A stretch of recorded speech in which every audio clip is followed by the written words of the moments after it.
Markapuram MLA కందుల నారాయణరెడ్డి వైసీపీపై తీవ్ర స్థాయిలో విరుచుకుపడ్డారు. కూటమి ప్రభుత్వం ప్రవేశపెట్టిన సూపర్ 6 పథకాలతో ప్రజలకు నేరుగా లాభం చేరుతుంటే ఓర్వలేని వైసీపీ నేతలు తప్పుడు ప్రచారం చేస్తూ బాబు షూరిటీ మోసం గ్యారంటీ అంటూ ప్రజలను తప్పుదారి పట్టించేందుకు యత్నిస్తున్నారని మండిపడ్డారు. చంద్రబాబు 75 ఏళ్ల వయసులోనూ ప్రజల మధ్య తిరుగుతూ సంక్షేమ పథకాలు అమలు చేస్తున్నారని ప్రశంసించారు. అమరావతి రాజధాని విషయంలో వైసీపీ వ్యాఖ్యలను ఖండిస్తూ ప్రజలు వారిని గుణపాఠం చెబుతారని స్పష్టం చేశారు. మా ప్రీత ముఖ్యమంత్రి చంద్రబాబు నాయుడు గారు తన అపార అనుభవంతో ఈ రాష్ట్రాన్ని శరవేగంగా అభివృద్ధి పదంలో తీసుకుని పోతా ఉంటే వైసీపీ పార్టీ వాళ్లకు కమ్మగిట్టినట్టుగా కనబడతా ఉంది. సూపర్ 6 పథకాలు ఇవ్వట్లేదు, మోసం చేస్తా ఉన్నారు, బాబు షూరిటీ మోసం గ్యారెంటీ అని ఈ రకంగా ఓ తప్పుడు ప్రచారాన్ని మొదలుపెట్టారు. ఎప్పుడైతే మా ముఖ్యమంత్రి గారు ఈ 2 నెలల కాలంలోనే అతి ముఖ్యమైనటువంటి సూపర్ 6 పథకాల్ని ప్రజలకు చేర్చారో, ప్రజలకు అందించారో ఇక తట్టుకోలేకపోతా ఉన్నాం. 2 నెలల క్రితం తల్లికి వందనం వేయలేదు, అమ్మఒడి వేస్తామని వేయలేదు, మోసం చేస్తున్నారు. మేము అమ్మఒడి వేసేస్తాం. మళ్ళా రైతులకి భరోసా ఇస్తామన్నారు, భరోసా వేయలేదు, మేము రోడ్డు ఎక్కుతాం ధర్నా అన్నారు. తీరా మేము ఇచ్చేసరికి మాట్లాడతారు. మహిళలకు ఉచిత బస్సు ఇచ్చి పక్క రాష్ట్రాలైనటువంటి కర్ణాటక, తెలంగాణల కంటే బ్రహ్మాండంగా అద్భుతంగా ఈ యొక్క రాష్ట్రంలో మహిళలు ఆ యొక్క పథకాన్ని, స్త్రీశక్తి పథకాన్ని ఉపయోగించుకుంటున్నారని చెప్పి యావత్ ఆంధ్ర రాష్ట్ర ప్రజలందరూ కూడా ఘోషిస్తా ఉంటే వీళ్ళు ఏడుస్తా ఉన్నారు.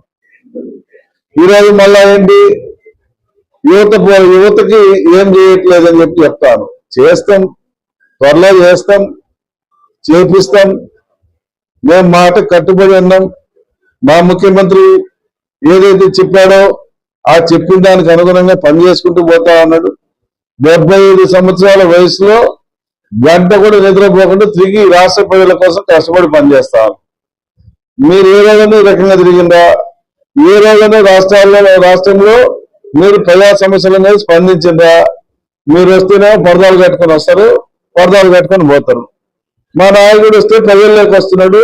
ఒక్కొక్క వర్గానికి, ఒక్కొక్క సామాజిక వర్గానికి సంబంధించినటువంటి ఇష్యూస్ ని ఆయన అవగాహన చేసుకుంటూ న్యాయం ఏ రకంగా చేయాలని చెప్పి చెప్పుకుంటూ ఆయన పోతా ఉన్నాడు. మరి మీకు మాకు పోలిక ఏంటనేది ప్రజలు గమనించారు. ప్రజలు ఆల్రెడీ గమనించి ఈ సూపర్ 6 పథకాలు బ్రహ్మాండంగా ఉన్నాయి, సూపర్ హిట్ అని చెప్పి వాళ్ళు చెప్తా ఉంటే మీరు ఎందుకు ఒప్పుకోలేకపోతున్నారు, ఎందుకు ఓర్చుకోలేకపోతున్నారు, ఎందుకు దాన్ని జీర్ణించుకోలేకపోతున్నారో మాకైతే అర్థం కాదు.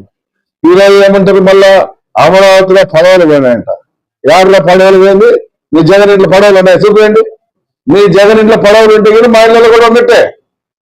మీ ముఖ్యమంత్రి కూడా, మీ మాజీ ముఖ్యమంత్రి కూడా అమరావతి నగరం ఉంది. మా మీద తప్పుడు ప్రచారాలు చేస్తారా? అంటే అమరావతిని ఇప్పటికీ సంకరాకిచ్చింది కాక, మీరు 3 రాజధానులను పెట్టి రాష్ట్రాన్ని సంకరాకిచ్చింది కాక, ఈ రాష్ట్ర ప్రజల నోట్లో మట్టి కొట్టింది కాక, మళ్ళా ఈరోజు 3 రాజధానుల గురించి మళ్ళా ఎత్తేదానికి అమరావతి పడవలు పట్టుకుని పోతున్నాను ఒకడంటే, ఒకటి పులస చేపలు తింటాను పోతున్నాను ఒకడంటే, ఏంటో మరి అంత జోక్ ఉందా మీకు? ఇన్ని వేల కోట్ల రూపాయలు మీ చరిత్రలో ఎప్పుడైనా ఖర్చు పెట్టారా ఒక పట్టణం కోసం?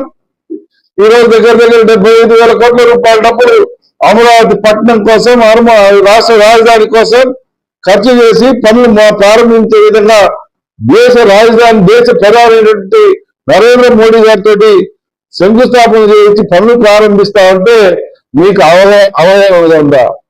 ఏ రకంగా మాట్లాడుతా ఉన్నారు మీరు? ఇప్పటికైనా మీ నోటికి తాళాలు వేసుకోండి. మీకు ఇంకా సిగ్గొచ్చినట్టు లేదు. మీకు ఈసారి 11 పక్కన ఒకటి కూడా మిగిలేటట్లేదు. 150 ఓట్లు ఒకటి ఎగిరిపోయింది, ఈసారి ఒకటి కూడా ఎగిరిపోయేటట్టుంది. మీరు మాటలు సక్రమంగా పెట్టుకొని మేము చేస్తా ఉన్నాం. మీరు మాటలు సక్రమంగా పెట్టుకొని మాట్లాడండి. ప్రజలు మిమ్మల్ని విశ్వసిస్తే మీకు సీట్లు పెరుగుతాయి. విశ్వసించకపోతే లాస్ట్కి ఒకటే దిక్కు అవుతుంది.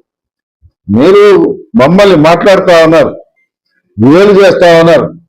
మీ రోత పత్రికలు మీ ఇష్టం వచ్చినట్టు రాపిస్తా ఉన్నారు. మా మీద రాపిస్తా ఉన్నారు, మా నాయకుల మీద రాపిస్తా ఉన్నారు. ఎవరిని మీరు పెట్టలే. మీరేమో సజ్జనుడు, నేను దుర్మార్గమా? మేమేమో ఇష్టం వచ్చినట్టు రౌడీలు చేస్తామా?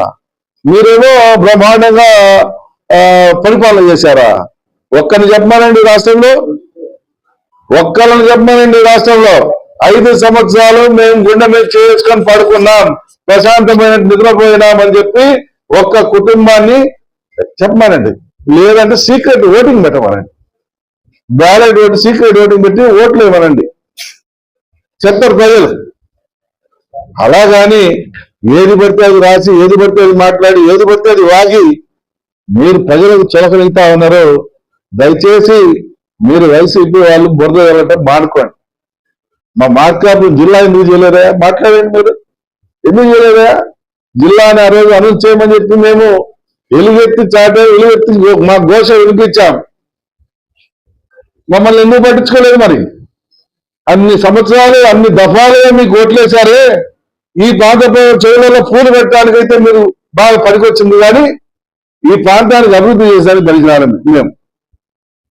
వెలుగొండ ప్రాజెక్ట్ ఏం చేశారా? ఎంత పర్సెంటేజ్ చేయించారా?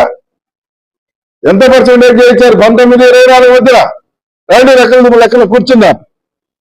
మీరు మీరు చిత్తశుద్ధితో పనిచేశారా? మేము చిత్తశుద్ధితో పని చేసుకుంటున్నామా? మేము ప్రజలకు అందుబాటులో ఉండి పనిచేస్తా ఉన్నామా? మీరు ఎంత మాత్రం ఉండి పనిచేశారు? మీరు ఏం చేశారు? మేమేం చేశాం తెలుసుకున్నాం. ఊరికే ప్రజలను తప్పుదోవ పట్టించుకుంటూ ప్రజలని మీ యొక్క తప్పుడు పత్రికలు, తప్పుడు రాతలు రాపించుకుంటూ మీరు లబ్ధి పొందాలని చెప్పి చూసుకుంటా ఉన్నా. ఎట్టి పరిస్థితుల్లో మా ట్రిపుల్ ఇంజన్ సర్కార్ ఏదైతే చంద్రబాబు నాయుడు గారు, మా యువ నాయకుడు నారా లోకేష్ బాబు గారు, మా పవన్ కళ్యాణ్ గారు, వీళ్ళ ముగ్గురు భుజస్కంధాల మీద ఈరోజు రాష్ట్రాన్ని నడుపుకుంటా ఉన్నాం. నా పర్సనల్ అభిప్రాయం, మా 3 ఇంజన్లు బ్రహ్మాండంగా ఉన్నాయి. బ్రహ్మాండంగా సెలవేలతో 130 కిలోమీటర్ల స్పీడ్ తో పోతా ఉన్నాయి. దాన్ని 200 కిలోమీటర్ల స్పీడ్ కు తీసుకుపోయేదానికి 75 సంవత్సరాల యువకుడు పరిగెత్తుతా ఉంటే మీ చేత కావటం లేదు ఆయన వెంట పట్టడానికి. ఈ విషయం గుర్తుపెట్టుకోమని ఈ యొక్క వైసీపీ నాయకులకు నేను మనవి చేసుకుంటా ఉన్నాను.